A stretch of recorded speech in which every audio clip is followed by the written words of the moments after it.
Welcome the chosen ones. Silence is a source of enormous power. Loud too. In a society where everyone seems to be concerned with oversharing and intruding into other people's affairs, merely keeping your own business is seen as disobedience. Isn't it ironic? While others are exposing their life like a 24-hour reality show, choosing to tune out and concentrate on your own path makes you public enemy number one. Here is a stunning truth. According to studies, the typical individual spends 63% of their discussions talking about others. You, on the other hand, are the exception, the silent storm that refuses to join in the turmoil. And that, my buddy, is why they despise you. It is not because you are impolite or disinterested. No, it goes deeper than that. Your self-containment disturbs them. Your reluctance to participate with petty matters frightens people.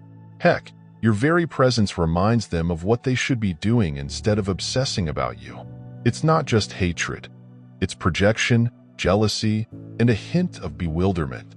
And let's be honest, nothing is funnier than seeing folks go crazy over the fact that you don't care. Don't. Number one, your alienation calls into question their control. When you mind your own business, you remove the one thing that many people depend on to feel in control. A specific kind of individual lives on manipulating others, bending their ideas, and influencing their decisions. These folks thrive on being engaged in every scenario, choice, and drama. When you refuse to play that game, you cause a problem. Your alienation goes beyond just ignoring them. It's a tacit resistance to be pulled into their orbit. This lack of participation speaks louder than words. They are terrified because they have no control over you. They resent the fact that you don't want their approval, guidance, or affirmation. They see control as a currency. By merely minding your own business, you have made their money useless. What makes matters worse for them is that your independence emphasizes their desperation. While they are racing to get into other people's lives, you are peacefully traveling your own route, untouched. That's irritating for someone whose identity is built on manipulating tales. You become an immovable force that they cannot influence.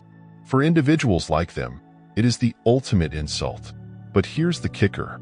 Your choosing to concentrate on your own life pushes them to acknowledge their own lack of control. They despise you because your separation seems like rejection, even if it isn't personal. It's as if your independence shines a light on their fears and desire to justify their disarray. Rather than confront the hard reality, they direct their fury onto you. The irony is that their hate just reinforces the power of your decision. By minding your business, you have not only shown your independence, but also revealed their vulnerability. That is a force they cannot bear. And that is why they will never cease resenting you. Number two, when you mind your own business and concentrate on your objectives, your attention is drawn to their mess. It has an unusual way of revealing the disarray in other people's lives. You are not actively attempting to call them out.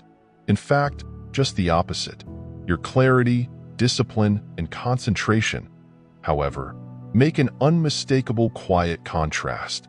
Suddenly, people see the filth they've been neglecting in their own lives, and instead of confronting it, they blame you for making them uncomfortable. Your resolve reveals their lack of direction, but you are focused on your own development. They're often trapped in a loop of diversion, gossiping, grumbling, and seeking superficial approval.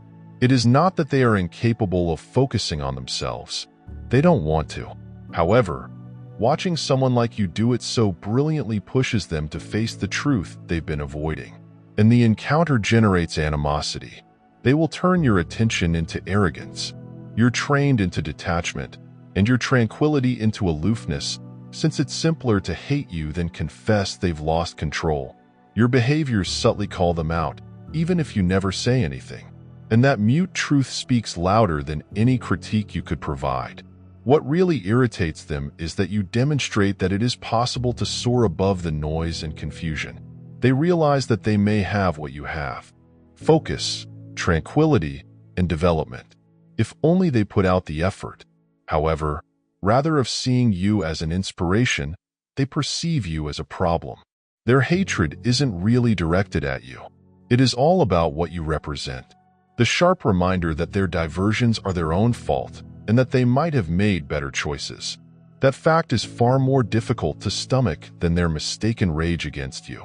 Number 3, you make gossip uninteresting by keeping your own business. You remove one of the most addicting substances in the world. For some individuals, gossip. For those who like drama and gossip, your unwillingness to engage seems like a personal assault. They despise you because you don't give them anything to work with. Your silence dulls their favorite hobby, talking about others, and nothing irritates a gossip more than a blank slate. Here's the thing. People like that aren't simply gossiping for fun. It provides them with a sense of connectedness. They connect by examining other people's lives. But when it comes to you, there is nothing to analyze. You do not overshare. You do not respond to their pestering. And you surely don't give them any juicy stuff. This drives them mad since they are unable to figure you out. You are like a closed vault. And when they are unable to unlock it, they get more determined and bitter. What truly irritates them is your unwillingness to play along, which indicates how much they rely on gossip for meaning when speculating about others. You're out there living your life, making decisions, and doing things they can only speak about. They cannot tolerate the contrast. Yourself. Containment reveals the emptiness of their routines. The irony is that their hatred just adds to your strength. The more they speak about you behind your back, the more they show that you have become their fixation. They're stuck in a cycle of dissatisfaction, attempting to find out who doesn't care enough to participate. And it is the ultimate twist. You've used their favorite tool against them without even trying. You've rendered their talk meaningless by staying focused on your own affairs. And they despise it more than anything. Number 4, your independence seems like rejection when you mind your own business and conduct yourself independently. It conveys a message that many people cannot handle. You do not need their approval, attention, or involvement to flourish. This is not something you proclaim. It's just how you live. However, for individuals who feel significant only when they are seen or affirmed, your self-sufficiency seems personal, almost like a rejection. It's not like you're trying to drive them away. You're just concerned with your own life. Some others take your independence as a tacit rejection of their value. To feel relevant, they must first feel needed. And your refusal to rely on them or seek their feedback makes them feel ignored. They begin to assume that your independence is a message against them, as if your capacity to operate without their assistance somehow reduces their worth. This creates an unusual dynamic in which their irritation is not with you, but with what your independence causes in them. It's not really rejection. It's simply that you don't revolve around their desire for attention, which bothers someone who enjoys being the focus of every contact. Your capacity to live in their absence seems like a spotlight on their own vulnerabilities. Over time, this animosity might grow. They may characterize you as cold, aloof, or even arrogant just because you do not cater to their need for affirmation. They fail to see that your independence is not about rejecting them. It's about accepting yourself.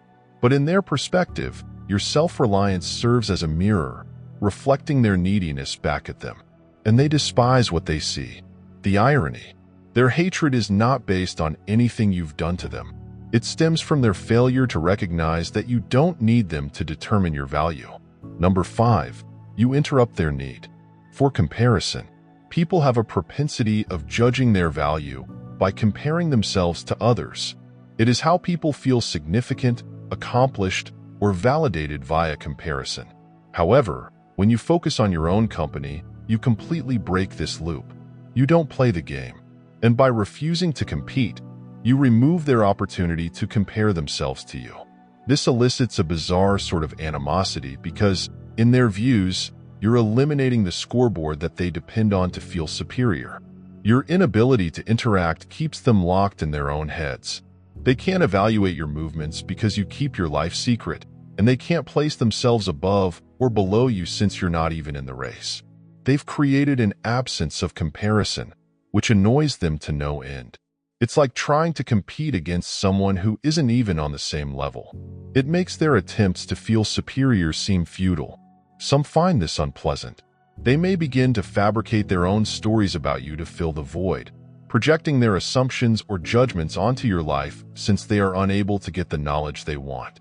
They will transform your quiet as arrogance or your attention into aloofness in order to make themselves feel better. What actually bothers them is that your life isn't about them at all. You're not aiming to be better, worse, or equal to anybody else. You are simply doing your own thing. However, the absence of competition seems scary because it pushes them to face their own anxieties without you as a yardstick. They are left with nothing except self-doubt. In the end, their animosity is not directed against you. It's about what you symbolize, a life that doesn't rely on comparison games for significance, that irritates and unsettles them. Number 6. Your evidence that happiness does not need approbation is that you flourish without it. It changes the way certain individuals see the world. For them, pleasure is linked to external validation, such as likes, compliments, attention, and acceptance from others. They think it is the only way to be satisfied. So, when you're happy and successful without any of it, it disturbs their foundation. You become live evidence that happiness does not need an audience. And for someone who relies on praise to feel good about themselves, this is difficult to accept. They don't only envy your freedom. It's that your presence puts into question the fundamental structures on which they've constructed their lives. If you can be happy without continually seeking praise, it suggests they've been pursuing something pointless. That understanding seems invalidating, despite the fact that you have done nothing to target them. This irritation frequently leads to bitterness. They'll tell themselves that you're arrogant, aloof, or fake your happiness because it's simpler to think that than admitting that their own approach is faulty. Deep down, they're uncomfortable with the idea that they've been seeking outside for what they should have found inside. What actually bothers them is how easily you represent the freedom they secretly want. You do not need permission to be joyful. You do not need affirmation to feel worthwhile. You've taken the route they didn't know existed, and this makes them mad. Not at you, but at themselves. Your life becomes a mirror. They do not wish to investigate. It reveals their own anxieties and wrong priorities. Instead of learning from it, they blame you for holding it up. But their rage isn't your concern. It's just the result of you living your truth, demonstrating that happiness was never anything to be acquired. It has always been yours to claim. Number 7. They worry you will see through them if you are reserved and stay to yourself. It makes folks more nervous than you think. Your stillness gives a sense of mystery. For people who are insecure or concealing something, it might seem like a spotlight is beaming on their inadequacies. They begin to project their concerns onto you, believing that your calm manner implies you're quietly evaluating them and seeing through the flaws they work so hard to hide. The unknown drives their paranoia the most. They cannot read. You can't guess what you're thinking, which drives them insane. People who live on controlling narratives or projecting an image despise the thought that others could see through their masks. They begin to believe that you have observed every contradiction, falsehood, and weakness, even if you have not given them any attention at all. Your silence becomes harmful, a weapon you might employ at any time to expose them. This dread often develops into anger. They may strike out or attempt to undermine you in order to regain control by shifting the attention back to you rather than their own fears. Ironically, this merely affirms how much authority they believe you possess. They despise you not because you have done anything, but because you are silent. Strength makes people feel vulnerable, even if it's all in their thoughts. The reality is, you probably aren't thinking about them at all.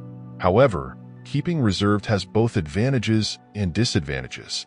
It allows users to fill in the spaces with their own worries. And for those hiding behind unpleasant masks, their hate is not directed at you. It's about the chance that someone may see the reality they've worked so hard to hide, and nothing scares them more than the thought of being fully seen. Number 8. Your self-sufficiency undermines their identity. Some individuals base their whole identity on being required. They find fulfillment in giving advice, resolving difficulties, or being the focus of attention when someone needs assistance. But when you're self-sufficient, you unwittingly undermine that identity. Your capacity to navigate life on your own terms seems like a rejection of what they believe they contribute to the table. You are autonomous and convey a message even when you do not want to. I do not need you to exist, flourish, or achieve. This is profoundly disturbing for someone who considers themselves as essential. They may not recognize it consciously, but your self-reliance pushes them to face a difficult decision. If I'm not required, who am I? This is when animosity starts to grow. They begin to see your independence as arrogance or an effort to drive them away. Even if you haven't done anything, they may provide unsolicited counsel in order to feel important. It hurts to respectfully deny or reject their recommendations. Not only did you decline their assistance, but you also demonstrated that you did not need it. What makes matters worse for them is that your self-sufficiency exposes a weakness they may not choose to confront: their own reliance on others for affirmation. Your capacity to go on without frequent input demonstrates how much they value being required. The irony is that their dissatisfaction isn't entirely about you.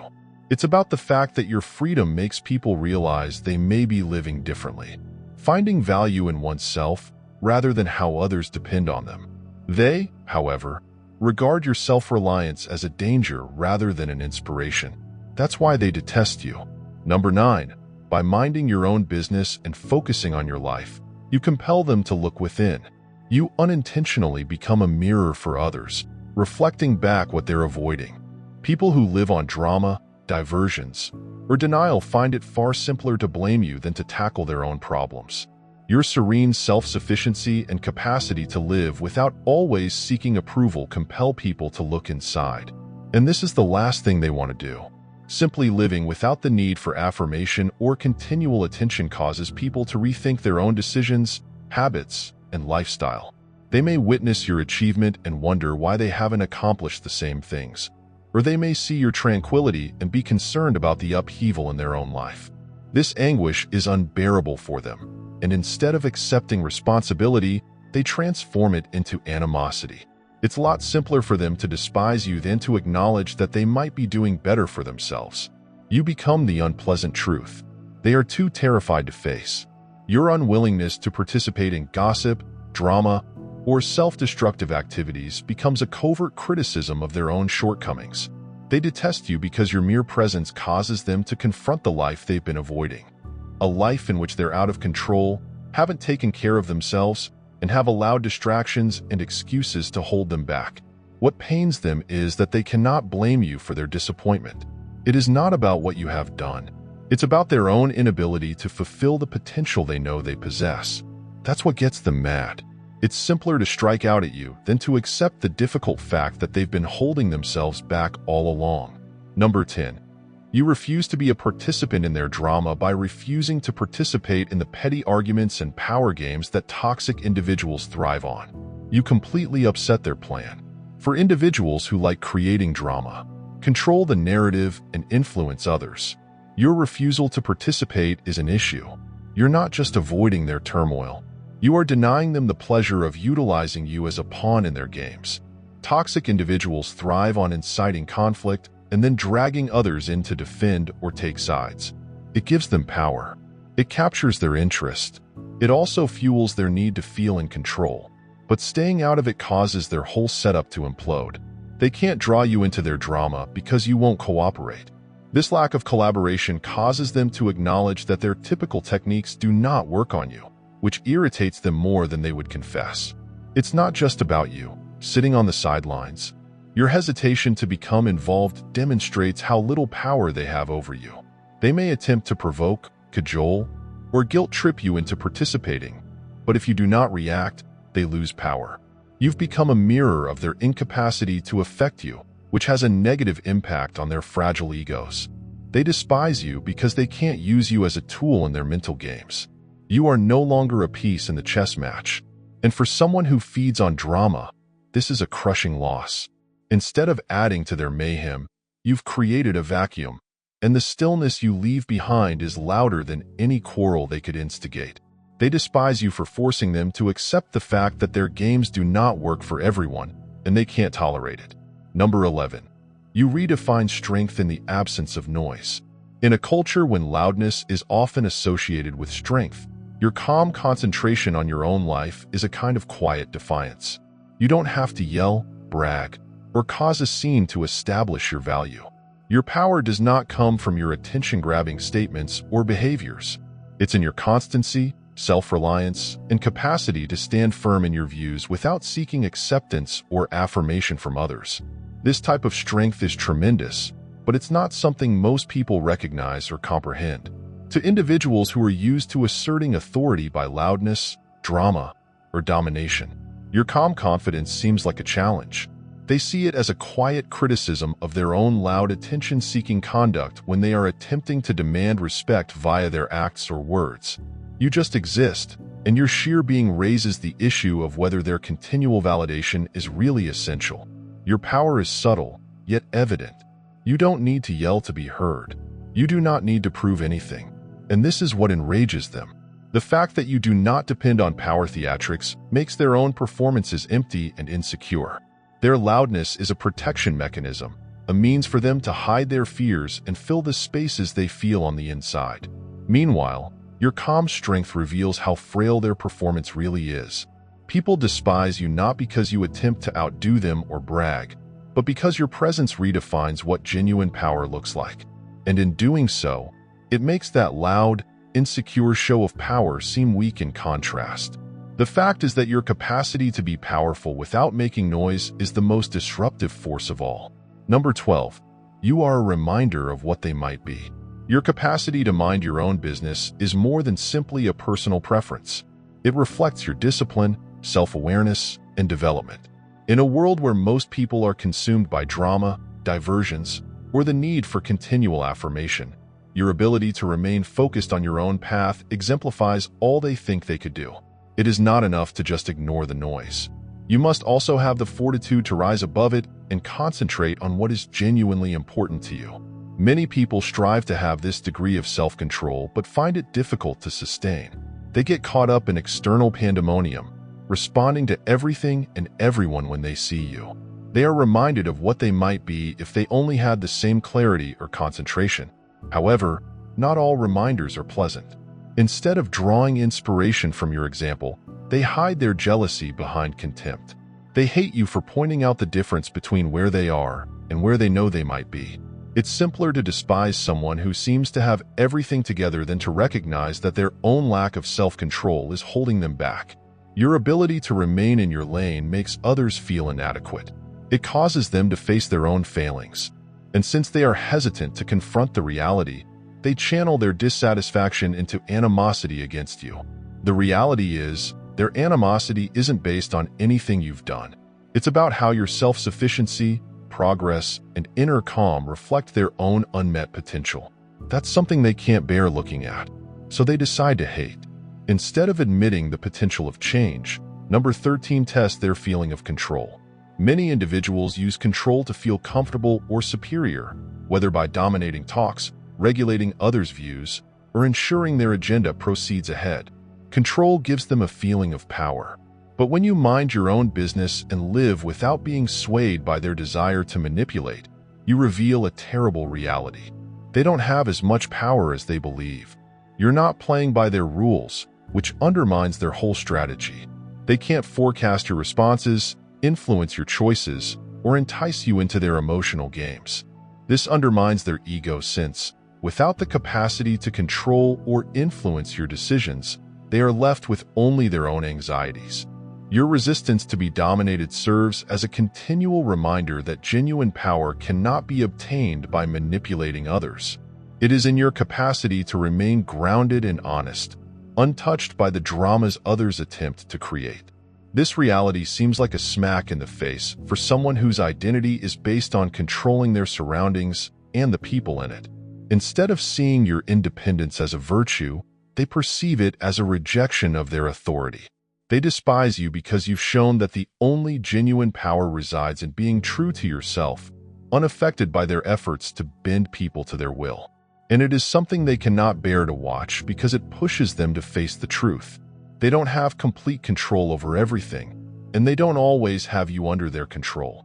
In the end, the reality is simple yet deep.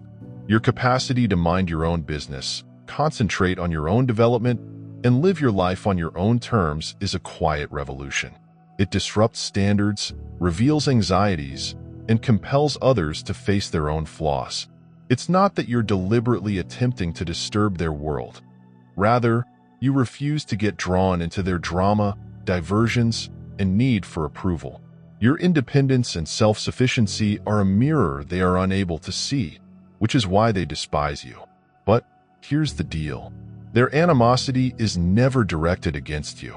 It reflects their jealousy, anxiety, and inability to experience the same tranquility you had. The more people resented you, the more they expressed their desire to live with the same power, discipline, and confidence you radiate without even trying. So continue doing what you're doing. Continue to mind your own business. Continue prospering in quiet. Because although people may despise you for serving as a reminder of their own potential, you are also living evidence that it is possible to rise above the noise, find peace in your own path, and be strong without seeking praise from others. And in a world that continuously wants to bring you down, it is the most powerful force of all. If any of this resonates with you, and you're ready to embrace the power of running your own company and living on your own terms, don't miss out on the fantastic path that awaits you. Click the subscribe button to join us in this movement of self-reliance, discipline, and unapologetic progress.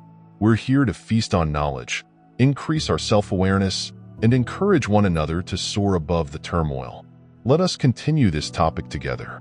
Subscribe today, and let's make this adventure memorable. God bless you.